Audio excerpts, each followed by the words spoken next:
welcome back to the channel. And today we are doing a gameplay reaction to the Alaska. Speedster Zoom shared this video with me and I wanted to take a look at it. He says it was a pretty strong game. So this is the first time I'm watching as well, so we'll react together. The Alaska B is the Tier 9 U.S. cruiser. It's a heavy cruiser. It's more of the super cruiser. A beautiful ship. And as you see here, he has the Alaska B, which you can get usually on Black Friday for the Black Friday sale. You can also get the Alaska sometimes as it rolls around in Santa crates, etc. But I think overall, unanimously, most people say this is one of the best cruisers in the game. And we'll see if we see that in this video. The Alaska has very strong AP, very effective HE, and if you play it a little bit like a speedy, mobile heavy cruiser or a small battleship, then usually you can have some success. It's not much of a kiter, has a huge stern area that can collect a lot of damage. It's also not much of a nose-in Soviet type cruiser. You got to stay fairly mobile with it, but man, these guns can hurt. It does have heavy AP, the American heavy AP, and it has again strong HE. We'll see as Speedster Zoom moves up on the island here. Looks like he's got a target already. Going AP at him right off the bat. Looked like a beautiful volley. See if it lands. Just missed. He's in good position here behind the island. This just like most American cruisers, you can lock shells over the island. Should be able to get those on target this time. Citadel right there. Beautiful shot. Beautiful shot from the Alaska. That was great. This ship can do some damage now. It burns down like any heavy super cruiser. It's got the high burn rate. It takes forever to put the fire out. So just like if you're using a Stalingrad or a Zuma or something like that, it's going to burn a while. So you don't want to catch on fire too much. The Alaska also has tremendous utility. It has radar, which we're seeing featured here. It has hydroacoustic surge, and of course it has a heel. And so this ship can get in there and do a lot of utility, use a lot of its utility to push out the enemy to be able to control an entire side or control an entire cap. All stations reporting the position of a strategic target. We see some good teamwork here. Everybody's trying to collectively take out the enemy. It's good. Oh, you know, I completely understand when someone wants to disable chat in this game because there can be some toxicity happening. But man, it's so effective from a team play perspective if you can keep it on and work together. There's just some bad eggs out there. All right, there we go. A few shells into one ship and then turns and fires on the other one. So it's a good call. Another Citadel. Huge shot. That cruiser's about seen its last moments in this match, I think. He's got some more shells coming in. If he can hit it before it goes behind, it's going to be tough. And he does not, but that's 2 Citadels into that cruiser already. And now it's going to have to spend the rest of the match if it survives that long, playing more defensively, because it's already taken so much damage early in the game. And the Alaska is doing all this without being visible. It's utilizing the mountains to be able to protect itself for the most part.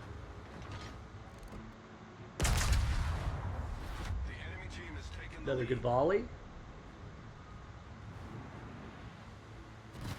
Severely damaged. What a shot. Heavy shot. Another Citadel. We've seen 3 different Citadel volleys already in this game. Up to 49K.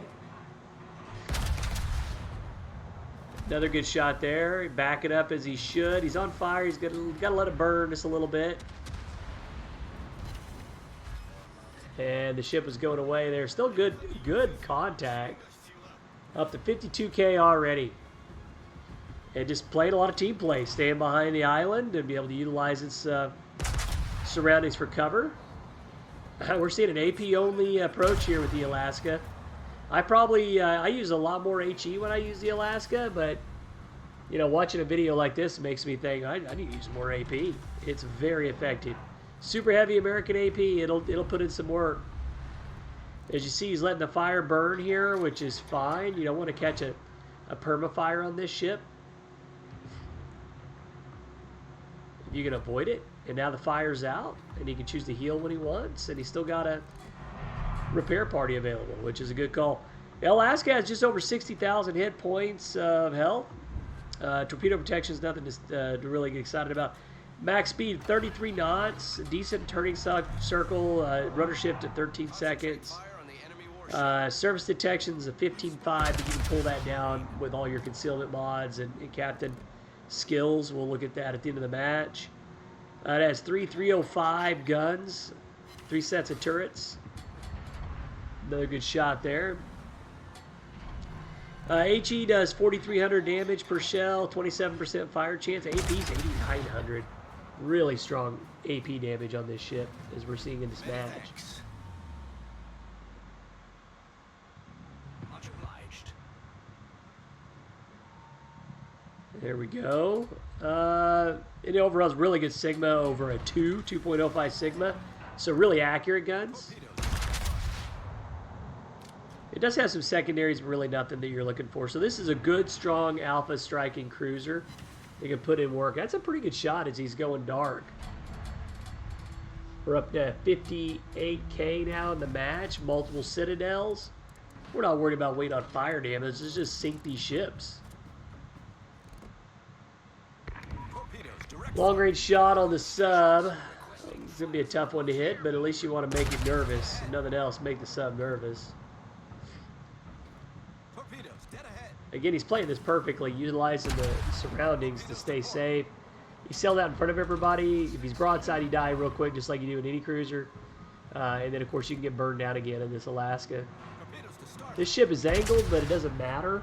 This AP should still be able to bite in and do some damage. He's turning, actually, and that's a kill. Another bad guy off the board. Alaska making it happen, a 59K damage already. And we're very, this has been a very short match so far.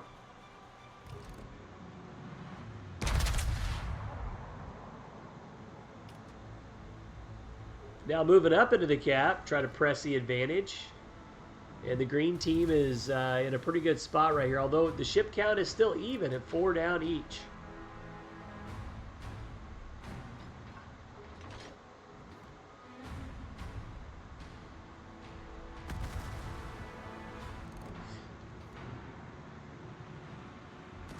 Trying to get up over this mountain. Looks like he has a shot here if he can shoot past the pillars of Hercules and be able to make contact.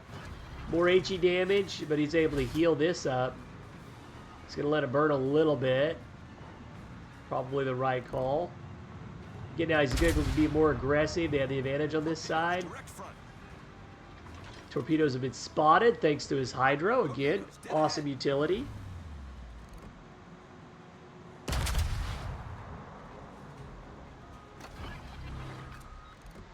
The Alaska class was a special class of cruisers. It was considered to be a large cruiser class.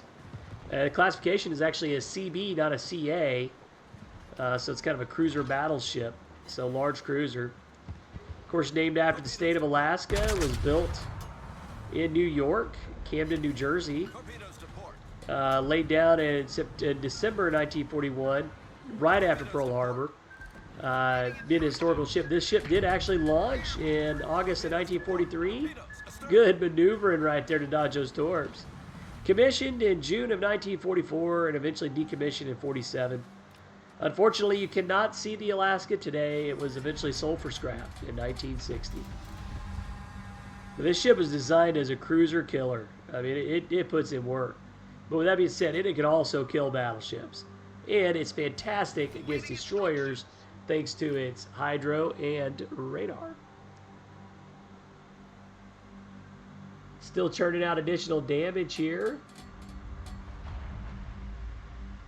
Over 78K. We've got 2 enemies hiding behind the island. See if he can flush them out. Still a pretty even match overall, although the green team does have the cap count. Oh, there's a sub right there. He's not going to survive this. This is going to be over pretty quick. Get a good look at the planes doing their thing. 3 total enemy ships over here, including the sub. Good damage, flood damage, splash damage, all kinds of damage. He has a shot to take out the American cruiser here. Citadel through the nose. He's a goner. The Alaska getting their job done. Many thanks. It's unbelievable that enemy sub survived. Really thought he had a perfect drop on it. It was on its last leg. It's got to be out here somewhere. I don't see the oil slick bubbling to the top of the surface anymore. 101K already in this game, and he's got 2 enemy ships right here in front of him. He has a chance to be able to in this match. Oh, there's the sub there. He found him and should be able to take him out now. He's down to nothing on health. That last shell right there should be able to do it. Boom, there it is. And he takes out the sub. Piling up kills in this match. Going for the Kraken, although it's going to be hard. There's only 1 ship left over here. You can at least get 4 kills. And then 1 enemy ship on the other side of the map if you can have to get lucky. But either way, great match so far. There we go. Good AP on target. Bites right into the superstructure and to the stern of the ship.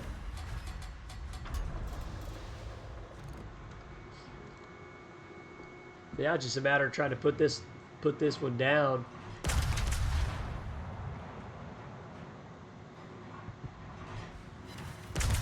Really good volley. This one might do it. He might be able to clip at the end of the health.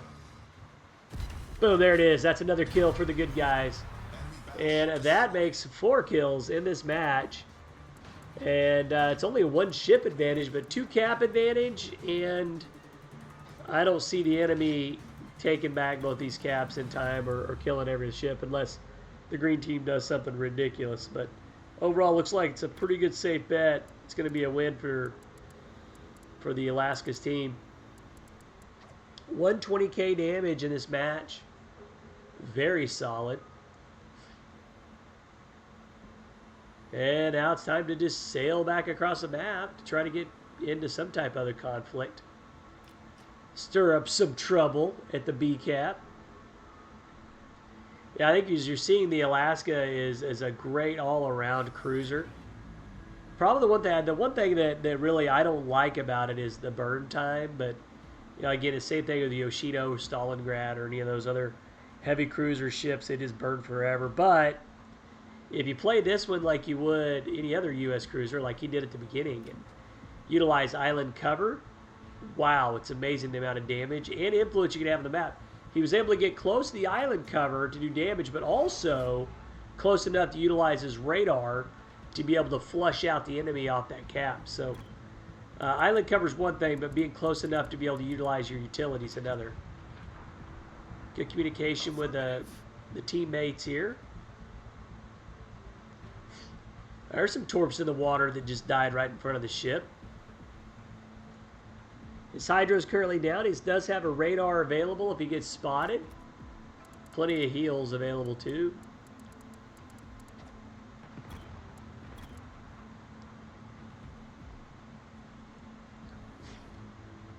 We'll see if he's about to the point that he can start engaging the enemy again. They're down to 4 ships. And they're kiting away off into another hemisphere, so they did lose another cap though, so the DD is somewhere in here. They have to be mindful of the torps. A DD with good torps and a lot of stealth can completely change a game. And the red team now does have the 2 caps. They can flip this advantage if they hold on to these caps, despite being down a ship. The match is not yet over. Losing the B cap is a big deal, but we've got a convoy of ships now going into B, so we'll see if they can turn the advantage once again.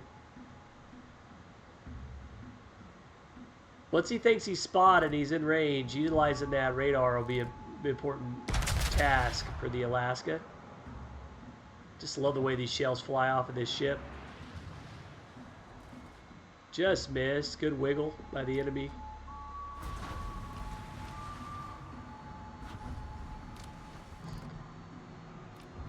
Beached himself a little bit by the airstrip. I do that all the time.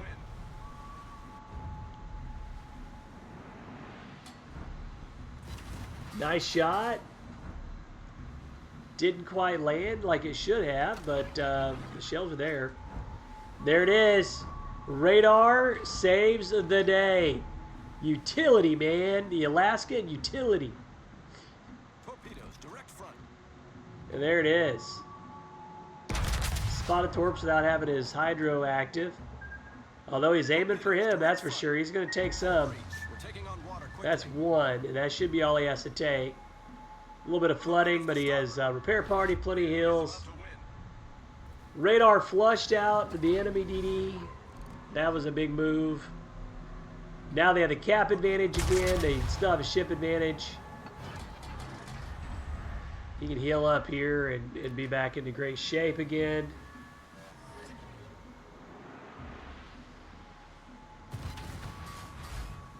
That looked like that was going to land a lot harder than it did. You never know with a Japanese ship if you're going to sink it or ricochet.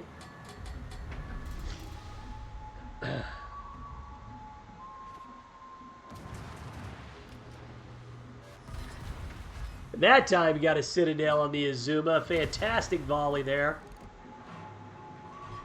Torpedoes, dead ahead. I love the Azuma, but if you're broadside to anybody, you're asking for trouble. Torpedoes, direct front. Oh, the Azuma's gone. We're down to just a couple of ships left. Look at the crossfire torps. That was actually brilliant. Brilliant the way those torps were staged. It's really hard to avoid them all. But the Alaska does, and the green team gets the win.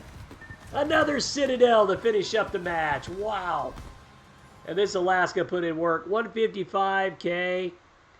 Damage 9 Citadels. Are you kidding me? 4 kills overall. Just a plethora of trophies and badges in this one. And, wow, what an outstanding job by the Alaska. Speedster Zoom in this match. So, hey, I just wanted to show a little bit of gameplay on the Alaska. I don't play mine very much, but this makes me want to go play it, like, right now. And when Black Friday rolls around, if you don't have this ship, this is one of the ones I would certainly recommend.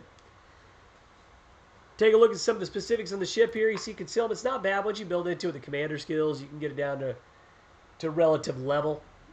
A decent AA on this ship as well. A little bit of look at the guns we were talking about. Good range, good fire chance, great alpha. That super heavy AP just punches hard. Good HP pull overall. Decent armor on this ship as well. As you see, the battle of the stern, they're not too heavy, but it's pretty decent. Then you get that deck. That deck can bounce an awful lot of shells. And this thing can take more of a beating than you think. It's just susceptible to burn down. Module's nothing surprising here. He did do extended surveillance radar, which you can do from the Research Bureau points. Pretty cool idea to use on any ship with radar. You can use it on U.S. or Soviet ships. We'll take a look at commander skills. But overall, this is a great boat. I highly recommend it. If you enjoyed the video, please like and subscribe. And we'll see you next time.